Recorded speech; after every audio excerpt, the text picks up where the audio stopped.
Assalamualaikum warahmatullahi wabarakatuh. Perkenalkan, saya Andre Samsudin dari kelas PTIK A. Nah, di sini saya akan menjelaskan Figma. Kita login di browser atau Chrome, tulis Figma ini.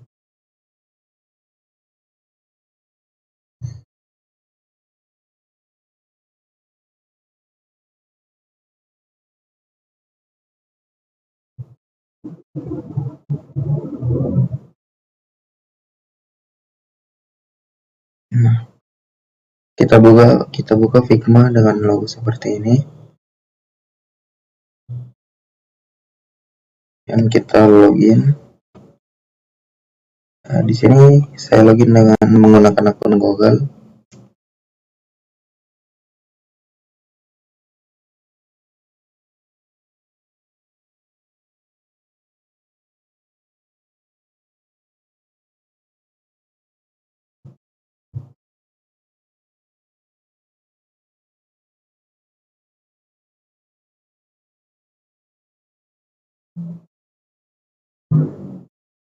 Nah, kemudian di sini kita pilih desain.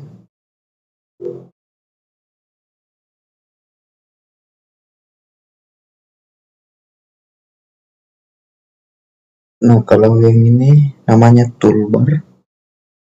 Kalau ini properties panel sebelah kanan.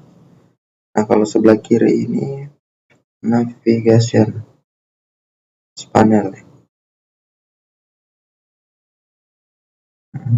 Kemudian yang di tengah ini kanvas. Gambar Figma ini. Di sini ada back to file, ada action, cari, ada file, edit, view, object, text, arrange, vector, points, dan banyak.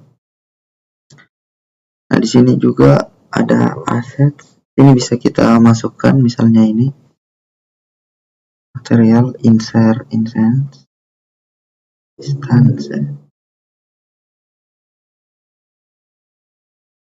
jaringan ya. Kemudian ini juga bisa kita masukin.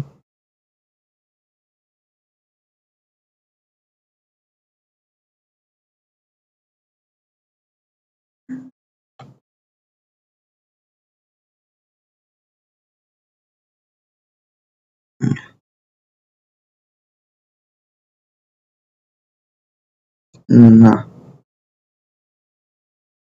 kemudian ini find, bisa kita mencari sebentar. Di sini ada move bagian toolbarnya. Move ini untuk menggerakkan objek. Misalnya ini saya mau pindahkan. Nah, ini gunanya.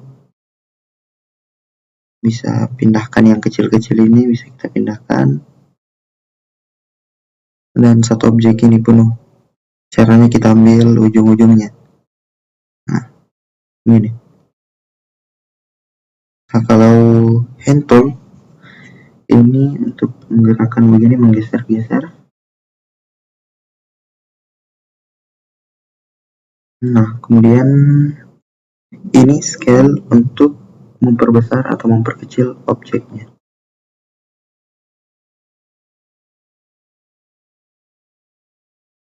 Kemudian di sini ada frame. Sebelah kanan ini ada banyak pilihan. Ada table, desktop, watch, ada juga sosial media, Instagram, banyak. Misalnya kita pilih iPhone 17 atau 16 dan 17.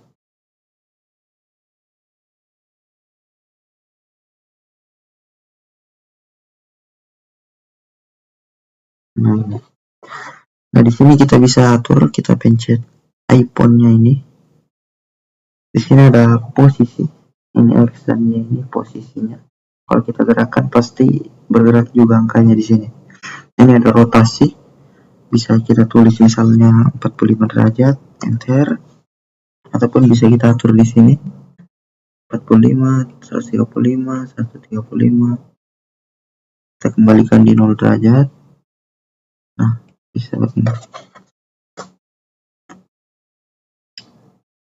Nah, kemudian di layout ini ada ini lebar white. Di sini tingginya height. Oke.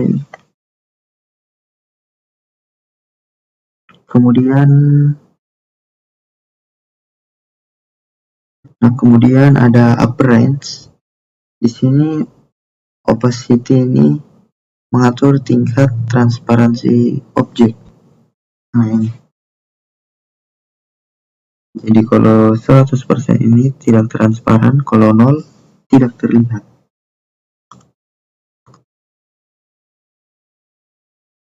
Nah, transparan.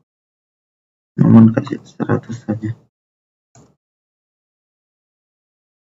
Nah, ini corner radius, ini sudut tajamnya. Dia akan 10.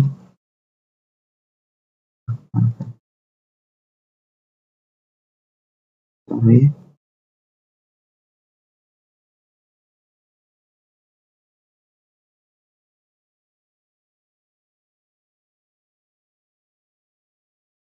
Mengatur kelengkungan sudut ini, corner radius.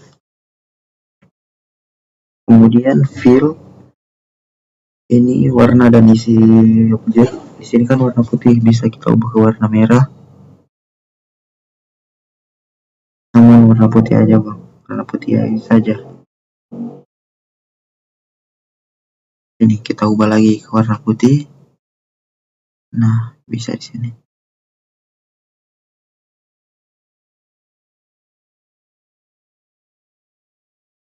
Nah, di sini juga transparansi ini. Kemudian ada stroke untuk menambahkan garis tepi atau border pada objek. Kalau belum ada stroke-nya, berarti objeknya tidak punya border. Nah, ini garis tepi yang sebelah kiri ini. Yang saya mau warna hitam. Nah, ini garis tepi. Kemudian efek untuk menambahkan efek seperti drop shadow, ini inner shadow ataupun blur. Ini layer blur, efek, ini efek.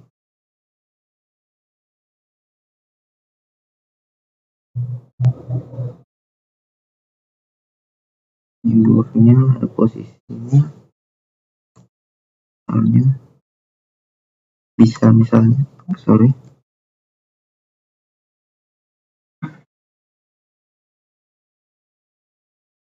bisa kita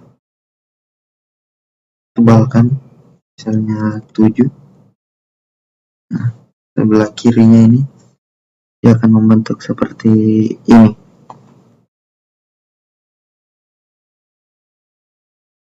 Oke. Nah, kemudian layout width. Ini untuk membuat grid atau panduan tata letak. Biasanya untuk desain supaya rapi. Nah, kita lihat misalnya 40. Nah, colornya merah ya. Nah, ini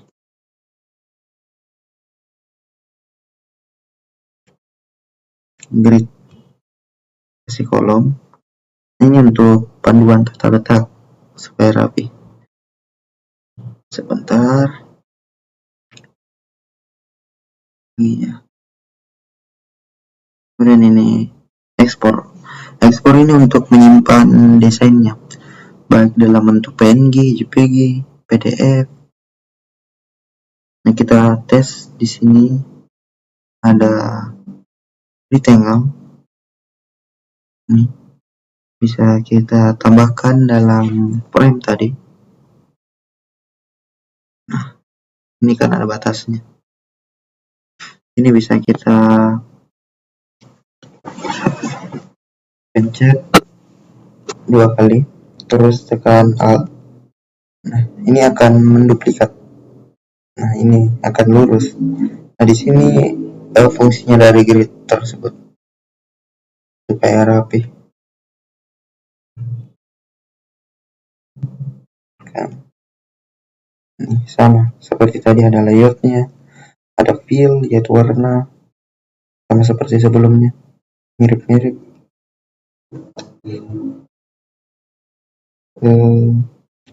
Kemudian ini section. Ini misalnya dalam satu ini kita ingin buat dalam satu section, bisa. Nah, section. Nah, begini. Sampel. Ini bisa.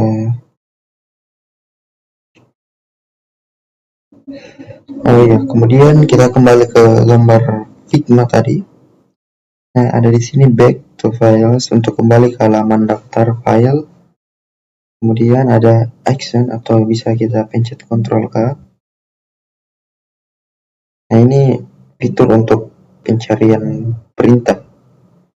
Misalnya bisa ketik frame,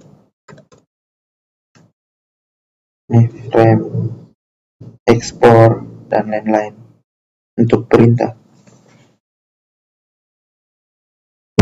Nah, kemudian di sini ada file berisi peraturan file. Nih, seperti misalnya ini export, save, new design. Ini kemudian ngedit. Di sini ada undo redo, kita bisa pencet. Misalnya ada kesalahan, Ctrl Z, Ctrl E untuk maju ke depan, sama seperti di Word. Kemudian view, ini untuk mengatur tampilan workspace. Kemudian ada objek, ini untuk mengatur objek yang kita pilih. Sini ada text, ada arrange, mengatur posisi layar.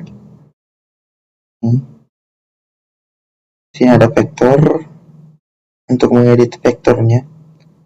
Kemudian ada plugins untuk menambahkan fitur tambahan seperti misalnya ikon.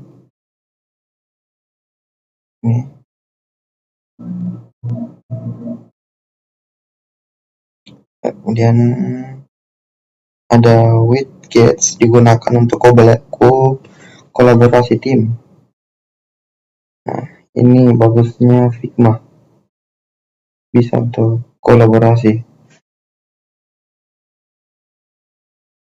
Dan banyak lagi. Ini preference, pengaturan umum Figma-nya, dan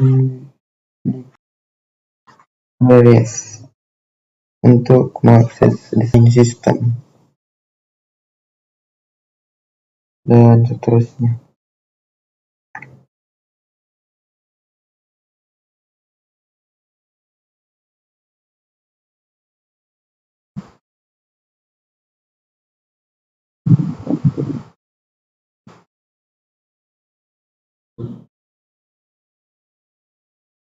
Nah, setelah tadi sebelah kiri, kita bahas di toolbar lagi nih. Nah, selain rectangle tadi, ada line, ada row, ada ellipse, ada polygon, ada star, dan bisa memasukkan juga video. Ini bisa membuat seperti ini. Nah, kemudian di sini ada pen, biasa untuk desain juga. Nah, jadi dia seperti ini. Nah, kalau lurus begini hasilnya. Pencet 2 kali itu dia akan melengkung seperti ini. Nah,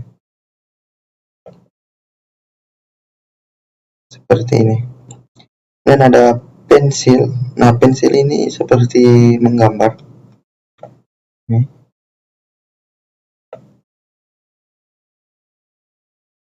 Kemudian kita bisa masukkan teks. Soalnya di sini kecil ya.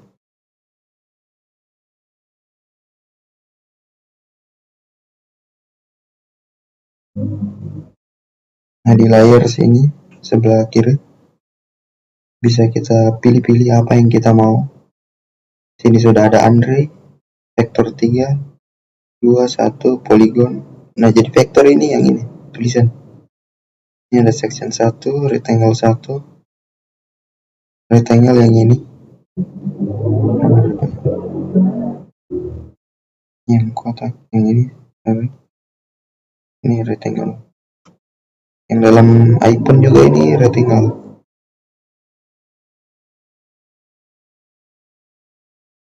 Nah, kemudian bagian ini komen. Jadi kita bisa membuat komen di sini atau kita mendesain. Terus seseorang itu komen. Nah, ini kenapa dibilang Figma itu sebagai tempat kolaborasi? Itu karena ini bisa orang komen, misalnya lebih bagus kalau warna hitam misalnya. Seperti ini. Ini ada komennya.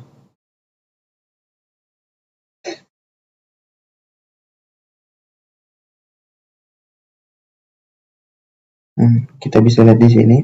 Nah, ini nama saya. Lebih bagus kalau warna hitam. Ini ada komen.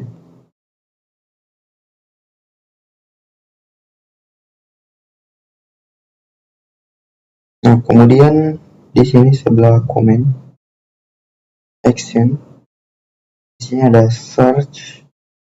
Ini untuk mencari perintah dengan cepat, mirip dengan Ctrl K. Bisa select all, memilih semua objek dalam frame atau kanvas. Kemudian undo redo. Undo ini untuk mengembalikan. Misalnya kita menulis sesuatu, Ctrl Z aja kalau mau kembali. Simpelnya begitu. Tapi di sini juga ada. Ini command setting ini ada suruh atau bisa kita pencet Ctrl K. Ini menampilkan penggaris di atas dan kiri kanvas, berguna untuk ukur jarak. Kemudian ada snap atau pixel grid. Ini jika aktif, objek akan otomatis sejajar ke pixel. Nah, ini juga penting untuk UI design dan tampilan agar lebih tajam. Kemudian minimize UI. Di sini untuk menyembunyikan sebagian panel supaya workspace-nya itu lebih luas. Kemudian show height. Ini menyembunyikan semua panel supaya mode fokusnya desain bisa dibilang.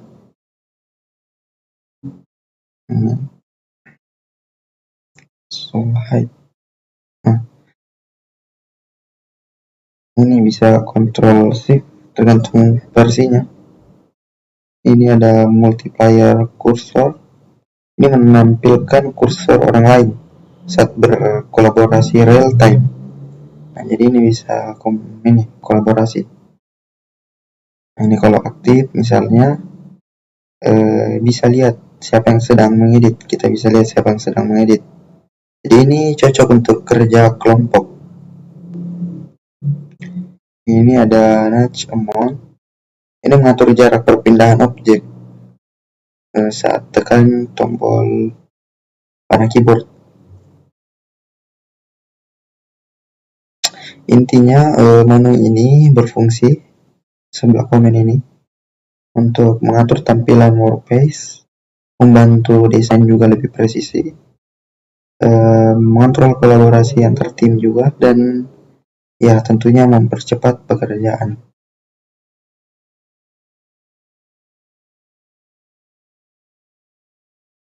Nah, kemudian ada di sisi ini juga, kiri, sama seperti menulis. Ini misalnya bisa kita tahan. Di sini untuk mengatur bisa dipilih yang mana grafik versus yang mana kita ingin menurut kita paling bagus. Bisa begini. Nah, seandainya ada yang salah bisa kita langsung unduh Ctrl Z.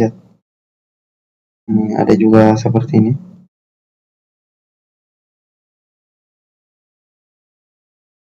Nah,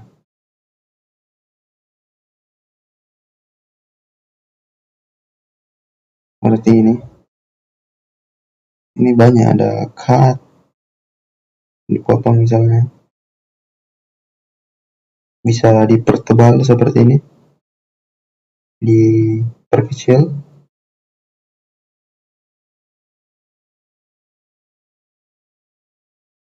Kemudian ada seperti pensil juga.